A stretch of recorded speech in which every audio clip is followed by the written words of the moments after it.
Hello everyone. I hope you're all doing well. In this particular video, I'll be talking about some self-care tactics which you can follow for vitiligo. So let's start.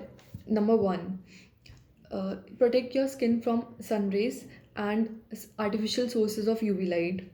For that, what you can do is you can use a sunscreen, a broad spectrum sunscreen which is water resistant and has an SPF of at least 30 will do the job. It will protect you well. Also, if you are in the sun and you feel some sort of discomfort on your skin, like this is your skin and you feel some sort of discomfort here, like it can be in the form of itchiness, it can be in the form of rashes or redness, any discomfort like that, then immediately seek some shade. If you're in the sun, then just seek some shade, or you can also try and wear protective clothing which will protect you from the sun. And yeah, just keep reapplying sunscreen. Like if you're sweating too much or you're swimming, then also keep reapplying sunscreen.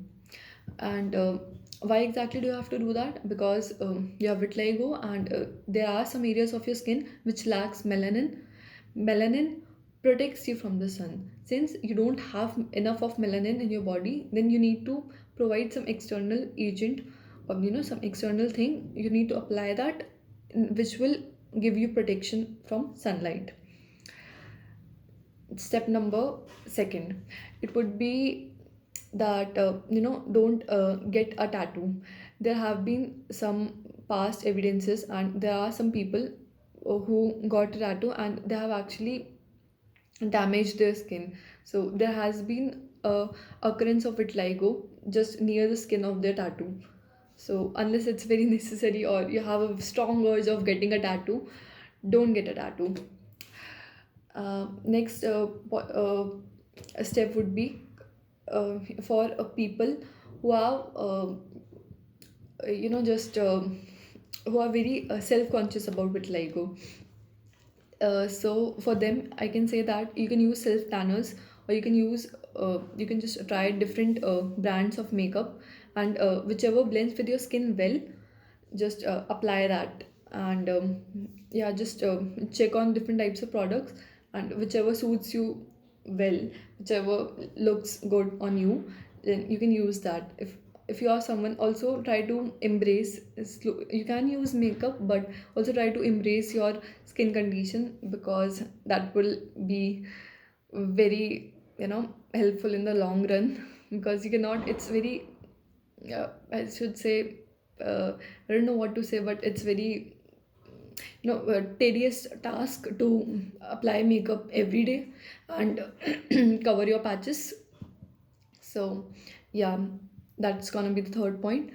And let's move forward to the next point. So that is gonna be make a very good connection. By saying that, I mean that get yourself a doctor.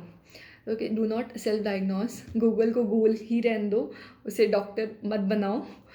And just uh, any qualified doctor who who will look at your vitiligo, diagnose you with vitiligo, see your history of vitiligo, and accordingly give you a suitable treatment, which will actually there are a lot of treatment options available, and you cannot just select on your own whichever you want to take. It's always a good practice to get in the uh, appointment with the doctor, and then uh, take the treatment. Okay, so that will be the fourth point. And the fifth point is gonna be that keep educating yourself about this skin disease. So this is something which is very important. I cannot emphasize much on this. It is very important to educate yourself about vitiligo, or else you're gonna end up wasting a lot of money, because there are a lot of people out there selling just some XYZ treatment which does not even works. It doesn't work at all. So just keep educating yourself. There are a lot of research papers available, you can read them out. A lot of people have written answers on Quora. You can check them out as well. Even I myself have written an answer on Quora, which goes by the name, do you have vitiligo? And you can read articles on Medium. That will also do. There are a lot of good articles on Medium on what to do and what not to do. And yeah, that will be all about it. You can also read Dr. John Harris' blog. He has also written a lot of blogs on vitiligo, so that is good too. And yeah, that will be all about this video. These are the 5 points that I wanted to share with you all. Thank you if you have come this far, and if you like this video, give it a thumbs up and subscribe to my channel. Also, if you have any questions, you can post them down below in the comment section below. Thank you.